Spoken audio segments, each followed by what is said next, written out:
Welcome back to Let's Read Judge Dredd. Today's episode is Bat Mugger. Na Bat Mugger.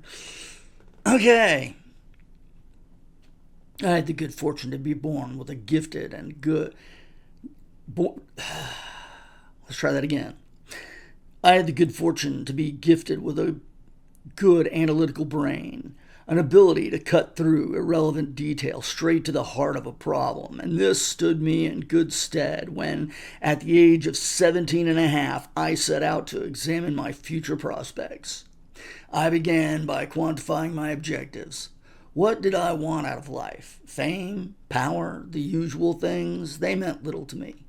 I had no wish to be someone, so as often as seems to be the case, nor did I care at all for the good opinion of my fellow citizens.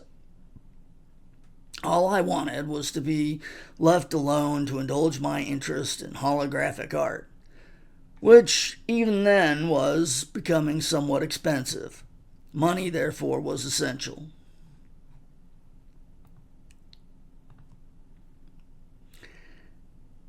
In this city, unless possessed of some great talent or a great deal of luck, neither of which I could lay claim to, the chances of becoming rich were fairly remote. I had some small skill in the art of holographic painting, but I would never make my fortune. It was therefore no easy task to identify the course which would lead me to a lifelong financial security. I examined every possibility. The business world had some appeal for my logical mind, would be a definite advantage, but statistically, the chances of failure far outweighed the chances of success, and I had no wish to entrust my future to the vagaries of chance. Neither had I the desire to turn myself into a freak like that poor devil Snork, though there was that poor devil Snork. Although there was a well-proven route to the riches in self-mutilation. No, I had examined all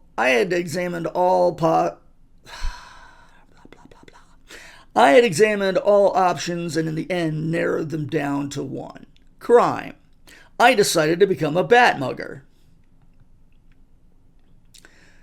Not large-scale crime, which I realized immediately was too high risk, was a too high-risk profile and fraught with risk. The crimes I committed were simple. I chose my locations carefully to provide minimum exposure and easy access to escape routes. Plastic gloves and my bat gliding hood gave me an effective disguise. The beauty of bat gliding was in the escape in a vehicle or on foot. The chance of being stopped with proceeds was high. Once in the air, I was relatively safe. Excuse me. Huh? And apparently he's spraying them with mug off. Armed with only a canister of anti-mugging spray, I made enough every night to guarantee a high standard of living.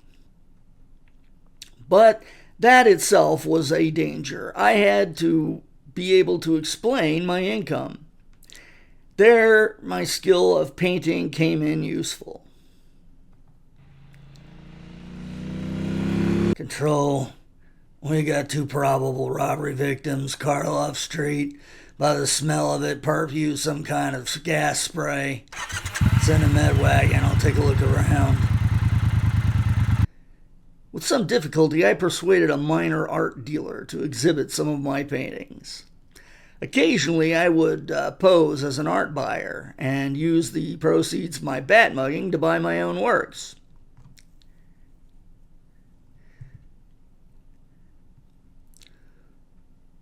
And who was this? Chester Wiggins.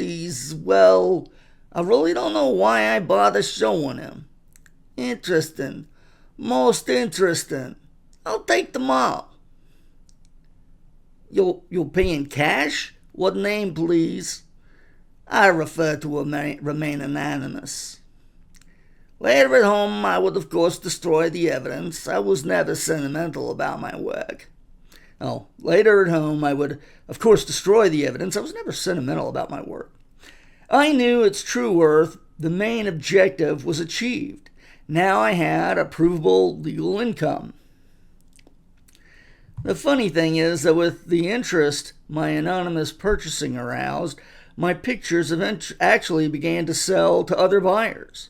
Not enough to keep me in the style I required, but it did enable me to reduce my criminal activities to 3 nights a week and further cut the risks. Have you got the time, please? Yes, it's, You! You're under arrest, creep. What? Thump. Getting old Joe falling for a patty cake punch like that. Ricochet. Ting, tang, ting, ting, ding.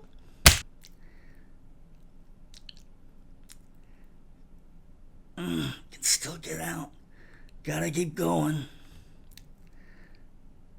My chosen career was working out well, but I was not content to leave things to further place myself above suspicion. I began to periodically to be politically active.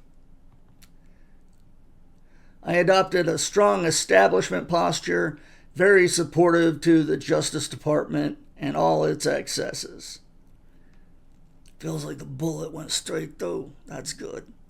My blood. Can they trace me?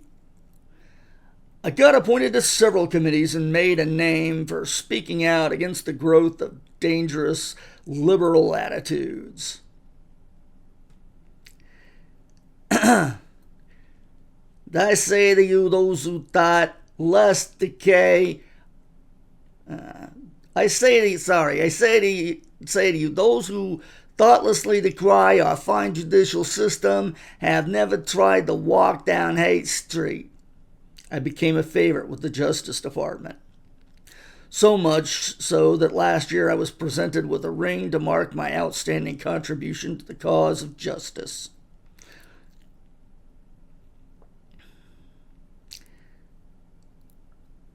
I lost him.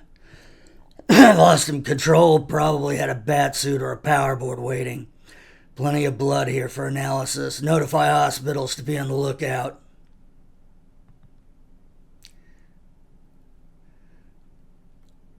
Got all that down?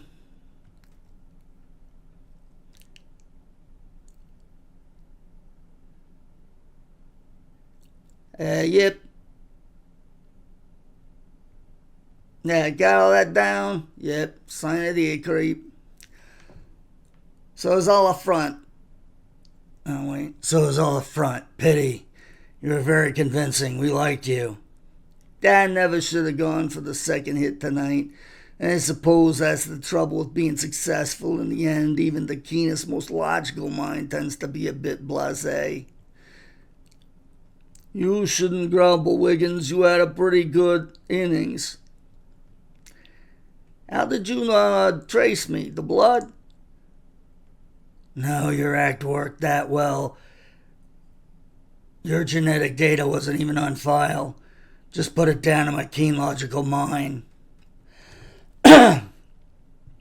Apart from that, the bruise came up. The end.